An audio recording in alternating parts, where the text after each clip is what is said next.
नमस्कार, मैं राजकिशोर गुप्ता, बास्कोन फाउंडेशन के फाउंडर और सीईओ। आज हम लोग आपसे बात करने वाले हैं कचरा प्रबंधन पे। जो हमारे घर से वेस्ट निकलता है दिन ब दिन, रोज रोज। अब इस कचरा प्रबंधन में हम लोग आज सीखेंगे कि कौन से कचरा है और किसको कैसे क्या करना है। ठीक है, अभी तक हम लोगों ने जो कचरा के बारे में सुना और समझा, केवल दो ही कचरा के बारे में सुनते थे और समझते थे। मेरा मानना है कि इसको 3 भाग में भी किया जा सकता है और तीसरे भाग को भी एक और अलग अलग भागों में किया जा सकता है। तो पहला तो अभी हम लोग के जो नगर निगम की गाड़ी आती है उस पे गीला कचरा लिखा रहता है और दूसरा सूखा कचरा लिखा रहता है। ठीक है, लेकिन हमने इस बीच से एक निकाल दिया है कीमती कचरा। कीमती कचरा मतलब जिसकी कीमत ज्यादा है और सूखे कचरा या गीला कचरा के साथ साथ घर से बाहर आ रहे थे और हमें कुछ नहीं मिल रहा था। ठीक है, तो आज हम ये आपको कहना चाहते हैं कि जैसे किचन वेस्ट है, तो किचन वेस्ट जो है हमारे किचन से निकल के वापस खेत तक पहुंच जाएगी, तो किसानों को खाद ज्यादा डालने की जरूरत नहीं पड़ेगी और कम होगा। दूसरे तरफ जो सूखा कचरा है वो है धूलकण, जिसका हम कोई उपयोग नहीं कर सकते, कोई रिसाइकल नहीं कर सकते। ठीक है, इसको जहां जहां गड्ढा है उसको भरने में काम लाया जा सकता है। तीसरा कचरा जो इसको हम लोगों ने कहा है कीमती कचरा, इसी विषय पे आज हमें चर्चा करनी है। कीमती कचरा वह कचरा है जिसको हम रिसाइकिल कर सकते हैं, जिसका कुछ कीमत हमें मिल सकता है। ठीक है, और उसमें भी कुछ कीमती कचरा में ऐसे हैं कि जो हमारे लिए उपयोगी नहीं है। ठीक ठाक है, चलता है, सब कुछ ठीक है, लेकिन हमारे लिए उपयोगी नहीं है, या हमारा मन भर गया है लेकिन वो किसी दूसरे के लिए उपयोगी है और उनको जरूरत है। ठीक है, तो हम उनको ये वाला जो सामान है जरूरत है, ठीक है, तो हम उनको ही हम लोग बेच देंगे, तो ये रिसाइकल हो जाएगा। चलिए आइए हम लोग देखते हैं कि हमारे घर से आए दिन कीमती कचरा के रूप में क्या क्या निकलता है। आइए हम लोग देखते हैं कि आगे जो हमारे घर से और कचरे निकलते हैं। अब जैसे कि ये पेस्ट का कार्टून है, ये भी कीमती कचरा, इसको रिसाइकिल कर सकते हैं। इसी प्रकार से और भी कचरे हैं, ये सारे कचरे घर से निकलते हैं। ये आप देख रहे हैं। अब ये जैसे कि चप्पल के कार्टून हैं, ये भी जो है ना हमारे कीमती कचरा में आ जाते हैं, इसको रिसाइकिल किया जा सकता है। इसी प्रकार से ये स्विच बॉक्स वगैरह के कचरे हैं, डब्बे हैं। इसी प्रकार से कॉपी किताब भी है, इसको रिसाइकिल किया जा सकता है। कार्टन है, आप हमारे सामने देख सकते हैं कि इस तरह के कई सारे जो है ना कचरे हमारे घर से निकलते हैं। और इस सभी को हम लोग क्या करते हैं अभी तक, कि सभी को डस्टबिन में डाल देते हैं। इससे होता क्या है ना कि ये भी नहीं सही से सड़ता है और गीला कचरा सूखा कचरा सब मिक्स हो जाता है। इसको आसान नहीं है अलग अलग करना। अगर हम लोग इसको घर में ही अलग अलग करके रखेंगे ना, तो इसको रिसाइकिल करने के लिए हम लोग बेच सकते हैं किसी को भी, और उसका कीमत मिल जाएगा। तो हम लोग इसको आपसे परचेज करेंगे, आप लोग इकट्ठा करिए, हम लोग इसको परचेज करेंगे। अभी एक और चीज को देखिए कि इधर कॉपी वगैरह मैंने के पन्ने होते हैं, उसको काट वगैरह करके खेलते हैं। ठीक है, कुछ बनाते हैं घर में, और ये सब जो है ना फिर हम लोग क्या करते हैं कि घर साफ करते हैं और उसके साथ साथ हम लोग कचरे में डाल देते हैं। ये सारे रिसाइकिल किए जा सकते हैं। और इस आपको पता है कि ये सब पेड़ को काट करके बनाया गया है। ये पेपर जो है पेड़ को काट करके बनाया गया, और पेड़ कितना महत्वपूर्ण है हमारे लिए आपको पता ही है कि पेड़ ऑक्सीजन देती है। तो हम लोग रिसाइकिल जितना ज़्यादा से ज़्यादा करेंगे उतना से कम पेड़ कटेगा, है ना। क्योंकि जरूरत तो है, जरूरत को पूरा करना है, और जरूरत को पूर्ति करने के लिए नया नया पेड़ काटने से अच्छा है कि हम लोग कुछ रिसाइकिल वाले काम भी करें। तो आप इसको ऐसे जो कचरे होंगे हम लोग इसको डोनेट लेंगे, क्योंकि इन सारे चीज़ों को रिसाइकिल करने में खर्च ज़्यादा हो जाएगा। लेकिन कम से कम घर तो साफ होगा, कम से कम शहर तो साफ होगा। जैसे कि ये सब देखिए हमारे घर के बच्चे इस तरह से खेलते हैं और ये सबको फिर फेंक देते हैं। तो इन सभी चीज़ों को रिसाइकिल किया जा सकता है, सभी चीज़ों को आसानी से रिसाइकिल किया जा सकता है। ठीक है, और इसमें आप लोग करना क्या है कि सबको कीमती कचरा के थैला में या अलग अलग पॉलिथीन में करके, बैग में रख करके, बोरा में रख करके, कोई जरूरी नहीं है कि सबके लिए हम अलग अलग डस्टबिन रखें। केवल 1 2 3 4 बोरा रखेंगे या बड़े पॉलिथीन में रख कर करके, जैसे इतने बड़े जो है ना थैला में हम क्या करेंगे ना, इस तरह के जो भी कचरे हैं इसके अंदर में हम लोग डाल देंगे, इसके अंदर में हम लोग डाल देंगे कि भाई ये ऐसे कचरे हैं जिसका कीमत नहीं मिल सकता है, ठीक है, थोड़ी सी दिक्कत होगी तो हम डोनेट कर देंगे एनजीओ को, ये ले जा कर करके आपको आपके जो कचरे हैं उसको रिसाइकिल करवा देंगे, ठीक है। इससे हमारा शहर साफ होगा, हमारा घर साफ तो हो ही रहा है, लेकिन हम अपने घर को साफ कर करके सारे कचरे को रोड पे निकाल दिए तो शहर तो गंदा होगा ना, तो हमारी ही शहर है ना, हमको इसको जिम्मेवारी से निभाना है। धन्यवाद। देखिए, और भी हमारे घर से जो कचरे निकलते हैं वो किस किस प्रकार से निकलते हैं। अब ये जितने भी हैं ना, ये सारे प्लास्टिक के कचरे हैं। ये प्लास्टिक कचरे, ये पाइप है जो नल वगैरह का यूज होता है, खराब हो गए, फट गए, टूट गए, ये सभी रिसाइकिल किए जा सकते हैं। अभी ये देखिए, हम लोग के फिल्टर से पाइप निकला, ये गंदे हो गए, खराब हो गए, इसको हम लोग रिसाइकिल कर सकते हैं, ठीक है। ये पानी का बोतल है, इसी प्रकार से ये सारे बोतल है, इसी प्रकार से घर के कई सारे आइटम्स होते हैं, मग वगैरह होते हैं। ये सारे कचरे जो है, इस सभी चीज़ों को हम लोग कीमती कचरा में कैलकुलेट करेंगे, रखेंगे और सभी को एक बोरा में रखेंगे, नहीं तो दो तीन बोरा में रखेंगे। घर में बोरा तो बहुत छोटा चीज़ है, घर के अंदर में सीमेंट के बोरा है या फिर अन्य किसी भी तरह का बोरा है, उसके अंदर में अलग अलग करके रखेंगे तो और भी अच्छा रहेगा, आसान रहेगा। जो लड़के आएंगे उनको सेग्रीगेट अलग अलग करने में, और चूंकि अलग अलग चीज़ों का अलग अलग कीमत होगा, तो आप अगर घर में अलग तरीके से रखते हैं तो उसको आसानी होगा, काम करने में सुविधा होगा और उसका कीमत अच्छा मिलेगा आपको, ठीक है। तो इस तरह से ये हमारे प्लास्टिक के कचरे हैं, ठीक है। चलिए आइए आगे हम लोग देखते हैं और क्या क्या कचरे हैं। देखिए, ये जो छोटे छोटे स्विच है, हमने इस्तेमाल किया स्विच का पॉलिथीन है, ये छोटे छोटे हैं तो छोटे छोटे ये, लेकिन ये जब जाएंगे ना मिट्टी में तो सड़ेंगे ही नहीं जल्दी, और सड़ने में इसको 50 साल लग सकते हैं। तो ऐसे सूरत में हम लोगों को ये, अगर हम लोग एक जगह कर देते हैं तो ये रिसाइकिल हो जाएगा। इसी के अंदर में और भी कई सारे थैले हैं, सामान के कोई थैले हैं, पॉलीथीन है, सब छोटे छोटे प्लास्टिक के थैले हैं। इसी थैले में मैंने एक और छोटा थैला रख दिया है, ये सभी पॉलीथीन के थैले हैं। इसी प्रकार से देखिए, हमने अपने घर में कितने सारे थैले, पॉलीथीन की वजन नहीं होगी, बहुत कम होगी, लेकिन अभी सबको हम अगर एक साथ वजन कराएंगे ना तो ये 1 kg हो जाएगा, ये 1 kg से कम नहीं होगा।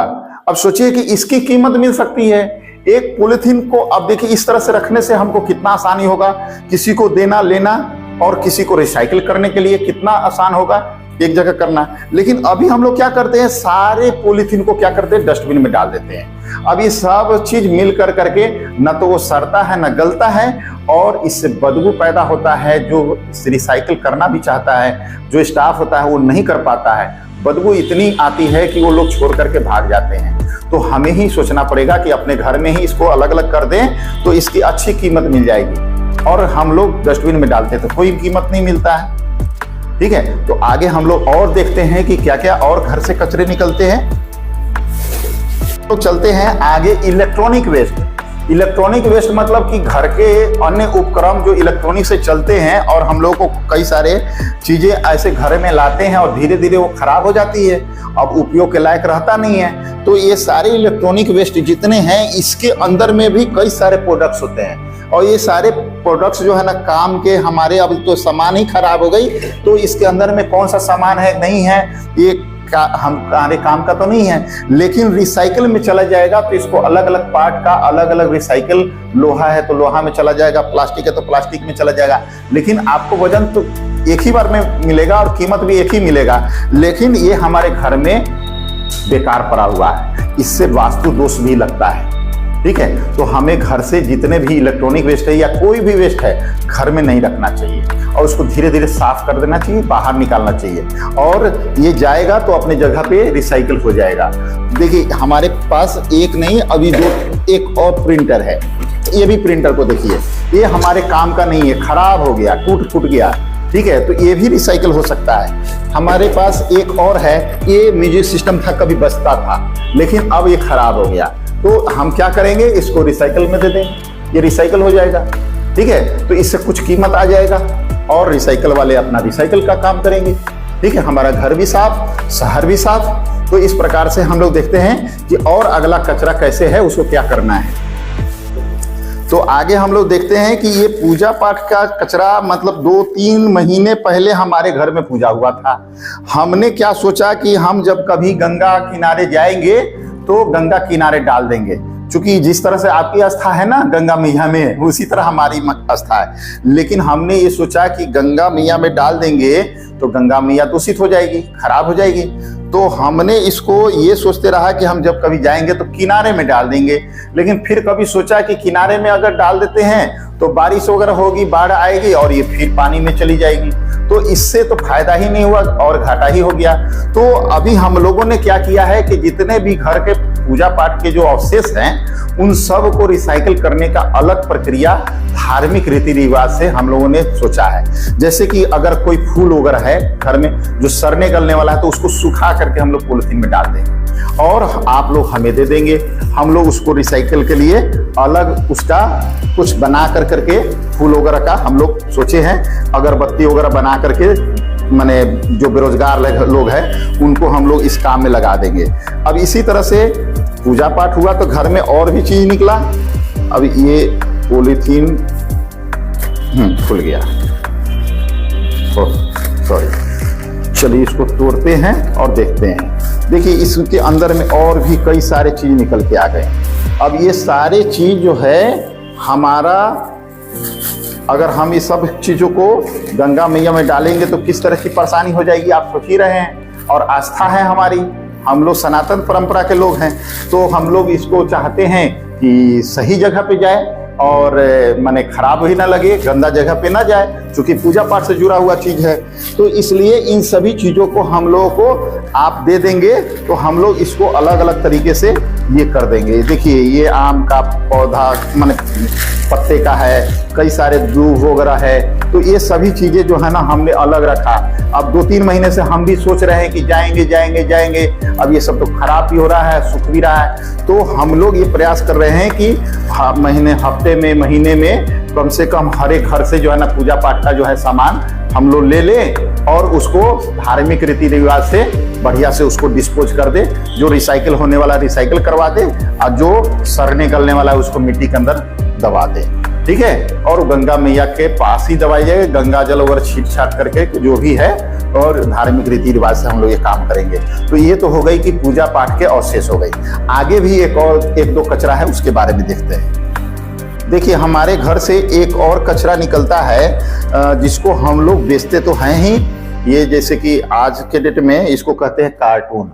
जो कोई सामान वगैरह बाहर से आया और सामान वगैरह हम लोग इस्तेमाल कर लिया और एक कार्टून बच गया, तो हम लोग अगर इस तरह से बांध करके एक जगह रख देंगे, कई सारे कार्टून को एक साथ मिला करके और इसको कहीं कोने में रख दिए, कोने में ले जा करके रख दी, जैसे इस तरह से हमने बांध करके रख दिया। अब ये जब कभी हमारा रिसाइकिल वाला जो ना लड़का जो आएगा खरीदने, उसको एक साथ हम लोग वजन कर करके दे देंगे तो बहुत आसान होगा। तो इस प्रकार से हम लोग न्यूज़पेपर जो अखबार है वो भी घर में रखते हैं, वो भी रिसाइकिल हो सकता है। इसके अलावा कई तरह के मटेरियल्स हैं जो हमारे घर से निकलते हैं और वो सब कीमती कचरे में हम लोगों ने रखा है उसको, और जिसकी वजह से हमारा शहर का आधा से अधिक बीमारी खत्म हो जाएगी और इसके बदले में कुछ कीमत मिलेगा। और तो और मैंने इस पर आप लोगों को एक अलग से बात रखी है और उसको सुनाना चाहते, बताना चाहते हैं कि ये जो कीमती कचरा से जो पैसा निकल रहा है ना, आ रहा है, तो इसको अगर आप डोनेशन में अगर चाहे ज्यादा पैसा अगर है तो इस्तेमाल कर लीजिए घर में, लेकिन अगर 500-1000 रुपया महीना का आ रहा है तो हम समझते हैं कि हम लोगों को सनातन परंपरा में रहे ना, तो 11 तरह का दान देना है। लेकिन हम 5 तरह की दान की अभी बात कर रहे हैं लोगों को, तो ये कहते हैं कि भाई 3 रुपया, 5 रुपया, 7 रुपया, 11 रुपया कम से कम रोज का दान होना चाहिए। अब किस किस प्रकार का दान के लिए अभी बात कर रहे हैं, तो सबसे पहला दान है गाय को रोटी, गौ ग्रास निकालना। खाना बने, पहले हमारे परंपरा में था कि खाना बनेगी दोनों शाम तो एक मुट्ठी जो है ना, माने जो भी अनाज का खाना बना रहे हैं उसको हम लोग डाल देते थे, तो इसको गौ ग्रास कहते थे। तो हमारा जो भी हिस्सा है उसमें से एक हिस्सा गाय को जाएगी, दूसरा हिस्सा कुत्ते को। कुत्ता आप जान रहे हैं कि काल का मन घोतक है, वो हमारे आसपास में रहता है वो कैसे जिएगा? तो कुत्ते को भी रोटी देना चाहिए, ये भी दान में आता है। तीसरा है चिड़िया को दाना। हमारे जो माने अल्पकालिक जो माने ये आत्माएं होते हैं वो चिड़िया के रूप में जन्म लेते हैं, और उन लोगों को दाना भी देने से हमारे घर में जो है ना नेगेटिव एनर्जी खत्म होती है, समाप्त होती है। तो तीसरा भाग है चिड़िया को। चौथा भाग हम लोग अनाथालय को, अनाथ जो बच्चे हो गए जिनके कोई नहीं है वो अनाथालय में चले जाते हैं, तो उनकी देख रेख भी हमारी जिम्मेदारी बनती है ना। तो थोड़ा सा हम अगर अपने एक अंश वहाँ दे देंगे तो अनाथ वाले बच्चे जो अनाथालय में रह रहे हैं उनका पालन पोषण हो जाएगा। पांचवा हिस्सा है वृद्धाश्रम को। हमारे घर से बहुत सारे लोग होता है ऐसा स्थिति आ जाती है कि वृद्धा लोग वृद्धाश्रम में रहते हैं। वो तो होना नहीं चाहिए, हम लोग के पास ही रहना चाहिए, हम लोग के घर में रहना चाहिए, लेकिन कई सारी परिस्थितियां उत्पन्न हो जाती है जिसकी वजह से हमारे बड़े बुजुर्ग को वृद्धाश्रम जाना पड़ता है। तो हमारे समाज का एक हिस्सा वृद्धाश्रम को जाना चाहिए। इसके अलावा 6 दान और है जिसको हम लोग बाद में चर्चा करेंगे। फिलहाल 3 रुपया, 5 रुपया, 7 रुपया, 11 रुपया, इतना कम से कम दान प्रतिदिन हमारे धर्म के लोग, हमारे समाज के लोग, सनातन परंपरा के लोग अगर दान करने लगे तो 6 महीने में आपके जो घर की नेगेटिव एनर्जी थी, जो भी ऊर्जा थी, वो बेहतर होने लगेगी। फिर आप खुद सोचेंगे कि हमारे घर की प्रोग्रेस कैसे होने लगी। आप इसको करके देखिए 6 महीना, फिर आपको महसूस होगा। ठीक है, तो धन्यवाद, इतना ही। आगे फिर हम लोग बात करेंगे अन्य विषयों पे।